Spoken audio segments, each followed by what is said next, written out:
Magandang hapon sa lahat-lahat. Tayo ay andito ulit at ang magandang nangyayari ay marami tayong natututunan, marami tayong naririnig. Ang importante, hindi tayo nalilihis doon sa ating dapat patunguhan. So ito yung naging in a nutshell. No, to recap what happened on day 9, ang ating naging prosecution witness ay ang ating NBI Director, Attorney Melvin Matibag. At ano ba ang mga nangyari at ano ang kanyang napakita? Natupad ng betrayal of public trust na sinasabi ng Vice Presidente na may kinausap siya para patayin si Pangulong Bongbong Marcos ay ni-reaffirm ni Director Matibag.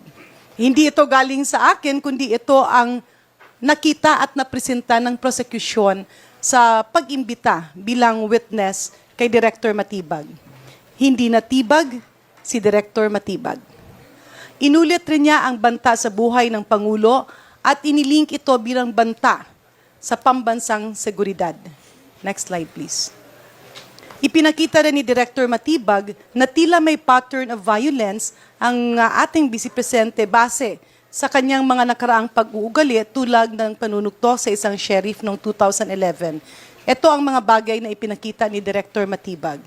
Sa interpellation naman ng Senator Judges, sinabi rin ni Director Matibag na nasa 20 ang bilang ng persons of interest na tinitingnan ng NBI kabilang na ang ilang security ng ating pangalawang Pangulo kaugnay sa kanyang naging bantang pagpatay kay Pangulong Bongbong Marcos. Next slide, please.